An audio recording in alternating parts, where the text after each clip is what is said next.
이 결과에 대해서 청년 세대의 반대 여론이 있는 거는 너무나도 잘 알고 계실 거고요. 네.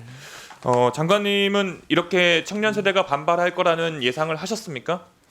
예, 청년들께서는 연금 개혁을 하게 되면은 이제 지속 가능성이라는 부분도 반드시 고려를 해야 되기 때문에 청년 세대 분들이 뭐 기존 세대에 비해서는 반발이 더 클 거라고 생각을 해서 저희가 이제 그 정부 안에서는 방금 말씀드린 자동 조정 장치나 보험료율 인상 속도 차등화 등을 냈는데 그게 이제 반영이 안 되니까 예, 더 좀 반발이 컸던 것 같습니다. 오늘은 뭐 처음으로 이제 업무 보고를 받는 자리이기 때문에 제가 좀 네. 개괄적인 질문을 좀 계속 드리는데요. 네. 장관님께서도 슬하에 자녀가 계시죠? 네, 있습니다. 이 연금에 대해서 논의해 보신 적 있으세요? 아마 없으실 것 같은데요. 네, 그죠? 네.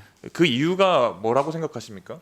본인께서도 이 담당 한 축을 담당하는 분이신데 네. 본인 자녀와도 이 내용을 이야기해 본 적이 없다는 것은 청년 세대가 분명히 관심이 있음에도 불구하고 본인의 삶이 너무나도 바쁘기 때문에 이 자체에 대해서 더욱더 들여다볼 기회가 없고 그다음에 이것에 대해서 어련히 국가에서 알아서 해주겠거니라는 기대를 가지고 있었기 때문이라고 생각을 합니다. 네. 청년 세대가 반대하는 것은 지금 내는 보험료 부담이 증가된다. 그러나 나중에 내가 받는 것이 상대적으로 받을 수 있을까라는 우려가 있는 거 아니겠습니까? 네.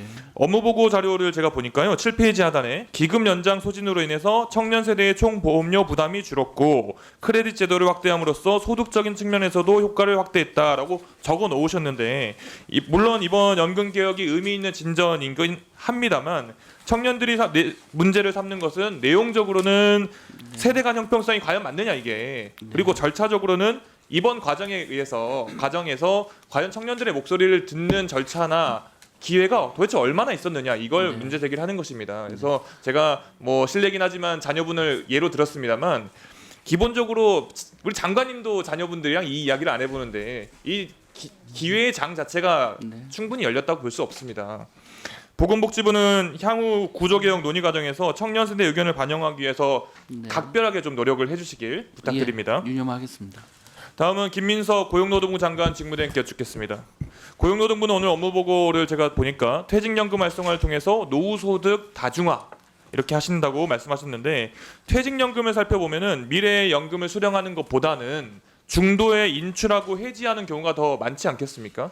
특히 청년들은 좀 더 상황이 많이 다른 것 같은데 혹시 장관 직무대행께서 통계를 아시는지 모르겠습니다만 청년들이 딱 입사를 하고 나서 1년 이내 이직을 어느 정도 하는지 혹시 아십니까? 제가 정확히 알지는 못하지만 한 30몇 프로 이렇게 알고 있습니다. 네, 뭐 5년 정도를 기준으로 하면은 30% 중반대로 이직을 합니다. 한마디로 내가 들어간 직장에서 중도 인출, 중도 해지를 하고 다른 직장을 가거나 다른 직업을 찾는 경우가 많다는 거죠. 이런 경우에 청년 세대는 직장 이동이 많을 수밖에 없다라는 통계가 나와 있는 겁니다.